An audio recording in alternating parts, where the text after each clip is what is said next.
Салам радиосунда жаңылыктар. Саламатсыз бардактуу угарман жана көрүүчү, эфирде жаңылыктар түрмөгү, аны менен мен Нурпейил Ашор кызы тааныштырам. Баткенде сууга чөгүп каза болгон балдардын саны өстү. Жыл башынан бери Баткен облусунда сууга чөгүп 13 өспүрүм каза болду. Бул тууралуу Салам медиага Ички иштер министрлигинин коомдук коопсуздук кызматынын башчысы Нуржан Адылова билдирди. Баткен областында дагы 13 факт сууга чөгүү каза болгон балдар бар. Ошонун ичинде 70% бул үйдүн алдында арыктарга жана каналдарга сууга чөгүп кеткен балдар болот. Анын ичинде дагы 2 жаштан 5 жашка чейин дагы балдардын өлүмү такталып атат. Сууга чөгүүнүн алдын алуу багытында Ички иштер министрлигинин негизги тескемелери жана буйртмалар чыгарылган. Жерлеринде милиция кызматкерлери жергиликтүү бийликтер менен тыгыз байланышта профилактикалык иштерди жүргүзүү боюнча бул жумуш жүрүп жатат. Белгилей кетсек, Ички иштер министрлиги 5-июлда үстүбүздөгү жылдын алгачкы 6 айында 60тан ашуун өспүрүм сууга чөгүп каза тапканын билдирген. Сүлүктүүдө Кыргыз-Тажик чек арасында курман болгон жоокердин урматына спорттук мелдеш өттү. Сүлүктүү шаарында 2022 жылда орун алган Кыргыз-Тажик чек арасындагы куралдуу калабада курман болгон Нурбек Баратовдун урматына спорттук иш-чара өттү. Бул тууралуу шаардык бийликтен билдиришти. Ага ылайык мелдешти Сүлүктүү шаарынын жаштары уюштурган.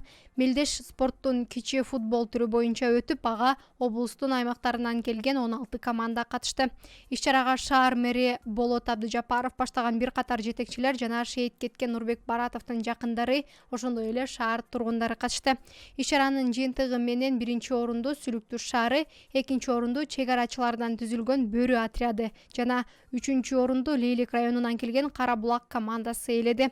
Аларга Сүлүктүү шаарынын жаштары уюштуруу тобу тарабынан кубок, медаль, диплом жана акчалай сыйлыктар тапшырылды. Баткен шаарында милиция кызматкерлерине адам сатууга байланышкан кылмыштардын алдын алуу жана каршылык көрсөтүү боюнча тренинг өттү. Окутууда ички иштер кызматкерлери адам сатуунун алдын алуу жана ага каршы күрөшүү чөйрөсүндөгү мыйзамдар, алданган адамдарды мекенге кайтаруу, алардын реабилитациясы тууралуу маалыматтарга ээ болушту. Окутуу 12-14 июль күнүрү Баткен шаарында өттү. Иш-чара Ички иштер министрлигинин жана Бириккен Улуттар уюмунун Баңгизат жана кылмыштуулук боюнча түзүмү тарабынан уюштурулган.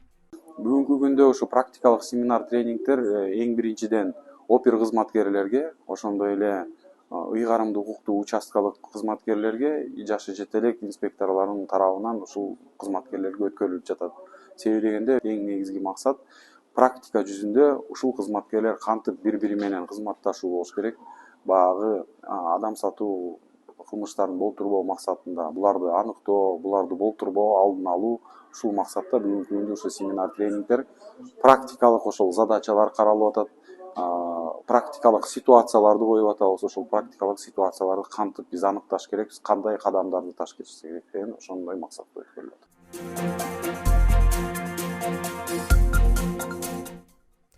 Күндүн маанилүү учурлары мына ушулар болду. Кайрадан эфир аркылуу амандашканча саламатта туруңуз.